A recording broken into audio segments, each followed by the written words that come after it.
मणिदीप शर्मा भी हमारे साथ लगातार बने हुए हैं आम आदमी पार्टी के दफ्तर से बाहर से। मणिदीप मैं आपके पास आऊं उससे पहले मधुरेंद्र हमारे साथ जुड़ गए हैं। मधुरेंद्र, एक बड़ी राहत है और राहत इस बात को लेकर के कि आप प्रचार भी कर पाएंगे और इस दौरान इस पूरे ड्यूरेशन में वो पार्टी और पार्टी को मजबूत करने जैसे तमाम मुद्दों पर वो काम करेंगे।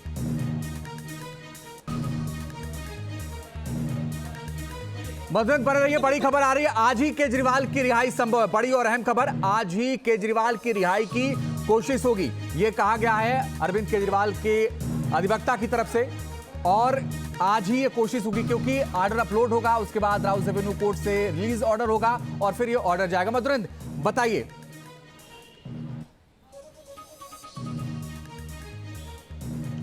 देखिए, बिल्कुल ये एक बेहद हम कह सकते हैं कि आज की तारीख में अप्रभावी कदम है, खासतौर पे तब जबकि आम आदमी पार्टी पूरी तरह से हम देखें तो चुनावी मैदान में एक तरह से डिफंक्ट पड़ी हुई थी, क्योंकि उसके सबसे बड़े लीडर यानी सुप्रीम लीडर केजरीवाल ही दरअसल पूरे कैनवास से बाहर थे। लेकिन अंतरिम जमानत के साथ उनकी वापसी एक तरह से देखा जाए तो न सिर्फ पार्टी में जान फूकेगी बल्कि इंडिया गठबंधन के लिए भी एक बड़े मोहरे के तौर पर हम देखें तो इस्तेमाल किया जाएगा, खासतौर पर तब जबकि केजरीवाल जनता के बीच जाकर इसलिए अपील कर पाएंगे क्योंकि अब उनके लिए रैलियों के करने पर भी और खासतौर पर पब्लिक गैदरिंग के बीच भी जाने और अपनी बातों को रहने पर किसी तरह का रोक सुप्रीम कोर्ट ने नहीं लगाया है। तो 1 जून तक यानी आप समझिए कि दिल्ली की वोटिंग और खासतौर पे पंजाब की वोटिंग, जहां 2 जगहों पर आम आदमी पार्टी की सरकार है, वहां पर प्रभावी तौर पर आम आदमी पार्टी जो है वो केजरीवाल का इस्तेमाल कर पाएगी, या यूं कहें कि केजरीवाल अपनी पार्टी को पुरजोर तरीके से लीड कर पाएंगे। तो इस वक्त की स्थिति में देखा जाए तो आम आदमी पार्टी जो कि पूरे कैनवास में सबसे पिछड़ी दिखाई दे रही थी, केजरीवाल के निकलने के बाद जाहिर तौर पर वो प्रमुख भूमिका में दिखाई देगी और 2 प्रमुख राज्य जहां पर आम आदमी पार्टी इस वक्त सरकार में है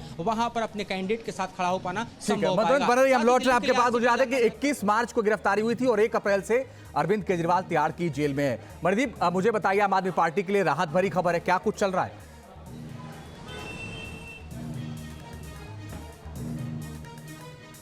देखिए, निश्चित तौर पर राहत भरी खबर है आम आदमी पार्टी के लिए। सुबह से सभी जो तमाम नेता हैं, प्रवक्ता हैं, आस लगाए हुए थे सुप्रीम कोर्ट से, लेकिन जिस तरीके से ईडी ने अपने हलफनामे में कठोर शब्दों का इस्तेमाल करके विरोध जताया था तो कहीं ना कहीं संशय भी हो रहा था। लेकिन सुप्रीम कोर्ट ने जिस तरीके से बेल दी है, निश्चित तौर पर पार्टी जो है इसको पूरी तरह से वेलकम करती हुई यहाँ पर दिखाई दे रही है।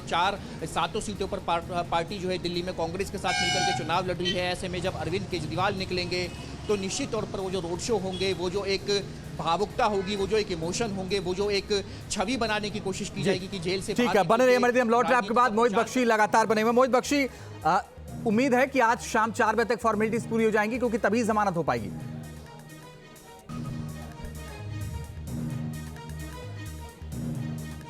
बिल्कुल, अगर 4 बजे तक शाम तक फॉर्मेलिटीज पूरी हो जाती है राउस एवेन्यू कोर्ट के उठने से उनके जो जजेस हैं वो उनके उठने से पहले, तो फिर नसियार साहब हमारे साथ हैं। संजीव जी जो वकील हैं उनके, उनसे हम एक बार बात कर लें। सर, क्या आज किया जा रहा है? क्या आज ही छूट जाएंगे अरविंद केजरीवाल? जी, बिल्कुल। अरविंद केजरीवाल जी का ये फैसला आने के बाद मैं समझ रहा हूँ जो टेक्निकल फॉर्मेलिटीज हैं वो आज शाम तक पूरी होनी चाहिए, क्योंकि देश के महापर्व के अंदर, चुनाव के अंदर शामिल होने के लिए कहीं ना कहीं सर्वोच्च न्यायालय ने उनको अलाउ किया है। तो अब 1 मिनट भी डिले ना होते हुए हम लोगों को उम्मीद है कि आज शाम को अरविंद केजरीवाल जी बात। रिस्ट्रिक्शंस किस तरीके की होंगी, किस तरीके की बात?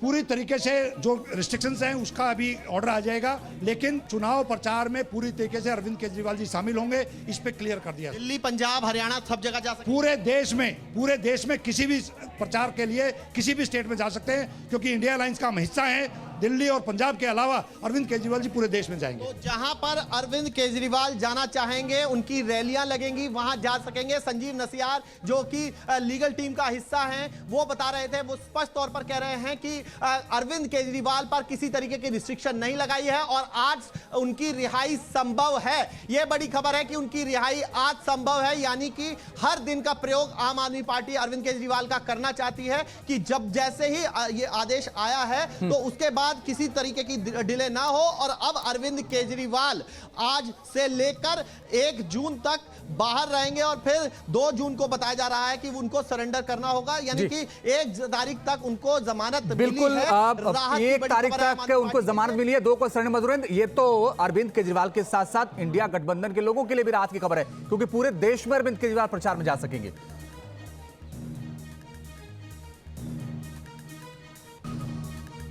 देखिए बिल्कुल जिस तरह से इसे एक मुद्दे के तौर पर भी चुनावी मैदान में उतारा गया कि अरविंद केजरीवाल को जिस तरह से सलाखों के पीछे भेजा गया, ये दरअसल विपक्ष के मुंह को बंद करने जैसा है। तो ये नैरेटिव बनाने की कोशिश जो है वो की जा रही थी और खासतौर पर इंडिया गठबंधन बना रहा था, आम आदमी पार्टी पुरजोर तरीके से बना रही थी। लेकिन इस बीच आप देखिए कि अरविंद केजरीवाल को अंतरिम बेल मिलता है और खासतौर पर आखिरी फेज तक वो मैदान में बने रहेंगे, जनता के बीच बने रहेंगे, अपने रैलियों को संबोधित करते रहेंगे, अपनी बातों को कहते रहेंगे। तो ये बेहद हम कहेंगे कहना अतिशयोक्ति नहीं होगी कि सीधा हमला उनका केंद्र सरकार के ऊपर होगा, सीधा हमला उनका ईडी के ऊपर होगा। ईडी ने जिस तरह से पुरजोर विरोध इस अंतरिम जमानत को लेकर किया था, उसके एफिडेविट पर भी हमें गौर करना चाहिए कि उसमें साफ तौर पर लिखा गया था कि कोई आम आदमी और खास आदमी के बीच का अंतर न देखा जाए।